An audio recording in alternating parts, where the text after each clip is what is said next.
Welcome back, guys. Today's video is going to be covering formal charge. Now, formal charge is going to be important after you've successfully drawn your Lewis structure out for the molecule. So if you need a refresher on how to draw Lewis structures, make sure to check out my channel for that video.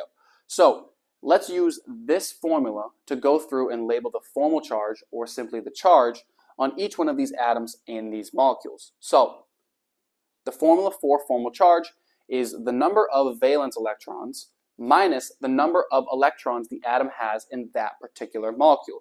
So let's use this formula and go through some of these practice problems. So I have all the Lewis structures drawn out for each one of these practice problems, and let's go through and label. So for NH4+, we notice that for this molecule, the overall charge of this NH4 molecule is +1. Now, something to keep in mind: when you go through and label the charge of each individual atom, and you've labeled the formal charge successfully, that total, when you add them all up, needs to add up to the overall charge of the molecule, right? So we know once we add up the formal charge of the nitrogen and the formal charge of each hydrogen, it needs to add up to +1. So let's go through and use this formula to label. So if we look at this hydrogen right here, how many valence electrons does this hydrogen have? Well, if you need a refresher on how to calculate valence electrons, make sure to check out my video. I go through how to find valence electrons on the periodic table. So this hydrogen, we know, has one valence electron, right? Well, how many electrons does the atom have in this molecule? So this is where we need to break down covalent bonds again. So this covalent bond, right, that we labeled right here with this line, is the sharing of two electrons, right? There's two electrons that make up this covalent bond. It's the sharing of these two electrons between this nitrogen and this hydrogen. Now, when we do formal charge, what we're going to say is when we have a covalent bond, one atom will get one of the electrons, and the other atom will get the other electron. So what we're going to say is that this hydrogen has one valence electron, and in this molecule, it has one electron. Sorry, that's supposed to be a 1. So this is 1 minus 1 is 0. So the charge of nitrogen on this molecule is 0. So we can put a 0 there.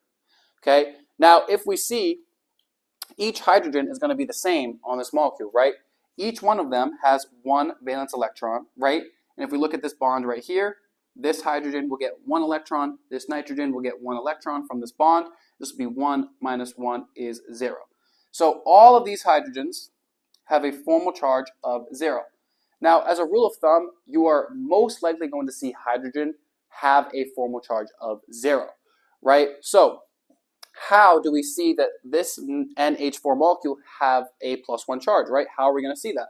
So if we look at the formal charge for this nitrogen, right, nitrogen wants 5 valence electrons from the table. Well, how many does it have in this molecule? Well, for each one of these bonds, it's going to take one of those electrons, right? It's going to take one from this bond, one from this bond, one from this bond, and we already saw it take one from this other bond, right? So it's going to get 4 total electrons from this molecule. So 5 minus 4 is +1, right? So nitrogen is going to have our +1 charge in this molecule. And does that add up to the total? Well, all these zeros, add up to 0, right? And this +1 is going to give us our overall +1 charge in the molecule. So we have now decided that we've done this correctly because they add up to the total. Now let's keep going. So if we look at CH2O, right, we have C bonded to 2 H's, right, and it has a O bonded to it. Now we do have this double bond, right? And when you're drawing out Lewis structures, what we would have saw is this carbon needs its octet, right? So once it successfully bonds to the hydrogens and this oxygen, we need to give it another bond to make sure it has its octet, right? So 2, 4, 6, 8 total electrons, right? And this oxygen also has its octet, right? So again, if you want a refresher for drawing Lewis structures, make sure to check out the channel. So let's label the formal charge. So these hydrogens, again, they have one valence electron. How many electrons do they have in this molecule? Well, this is a covalent bond. This carbon's going to get one of the electrons. This hydrogen is going to get another one of the electrons. So 1 minus 1 is 0. So this hydrogen is going to be 0. This hydrogen is going to be 0. Okay, now let's look at this carbon. Carbon wants 4 valence electrons from the periodic table, right? How many electrons does it have in this molecule? Well, it has 1 electron coming from this bond, 1 electron coming from this bond, right? And we know that there's 2 electrons here, 2 electrons here, right? So in total, there's 4 electrons right here, right? There's 2 covalent bonds, right? This is a double bond. Each one of them has 2 electrons. So we're going to see that this carbon gets 1 from here and 1 from here. So in total, it has 1, 2, 3, 4 electrons. So this is a formal charge of 0. Now what about this oxygen? Oxygen wants 6 valence electrons from the table. How many does it have in this molecule? Well, when you have a lone pair, you're not sharing those electrons. So you don't need to share between the carbon there. So these are only going to be on the oxygen. So we can say that this has 2, 4. However, it does have this double bond attached to it. So it's also going to get 1 electron from each one of these double bonds. So 2, 4, 5, 6. So as we can see, each one of the atoms on this CH2O molecule has a formal charge of 0, which adds up to 0, which makes sense because we do not see an overall charge on this molecule.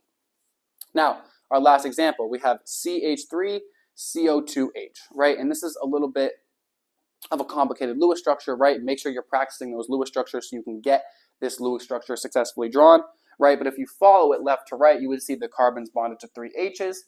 It has a carbon. There's 2 oxygens bonded to that carbon, right? And this last H is going to go with one of those oxygens, right? So that's how you draw the Lewis structure there. Now let's go through and label, right? Each one of these hydrogens, right? 1 valence electron, right? How many electrons do the hydrogens have? Well, they're each going to get 1 electron from those bonds. So all of these are going to have a formal charge of 0. Carbon. Carbon wants 4 valence electrons. It has how many electrons? It's going to get 1 from here, 1 from here, 1 from here, and 1 from here. So this is going to be 0. Okay? This carbon, it wants 4. It gets 1 from this bond, 1 from this bond, 1 from this bond, and 1 from this bond. So again, this is going to be 0. Oxygen, it wants 6. It has 1 from this bond, 1 from this bond, right? And then these lone pairs, right, it doesn't have to share those electrons. So 2, 4, 5, 6. So this is 0. This oxygen right here wants 6. It has 1, 2, 3, 4, 5, 6. So this has a formal charge of 0, right? So this oxygen 0, and we know this hydrogen is going to be 0. So again, all of the atoms in that molecule have a formal charge of 0, which makes sense because this molecule does not have a charge, right? So we have now successfully completed the formal charge for each one of those atoms. So just as a summary, right? Draw your Lewis structure correctly, then go in and label formal charge, right? It's the number of valence electrons from the periodic table minus the number of electrons the atom has in that molecule, right? And just remember, when you have a covalent bond, you're going to share the electrons. So each atom in that covalent bond is going to get 1 electron. If you have a lone pair, that is 2 electrons, right? And that atom with that lone pair does not have to share those electrons with the other atom. So thank you for watching, and make sure to check out my channel for more videos.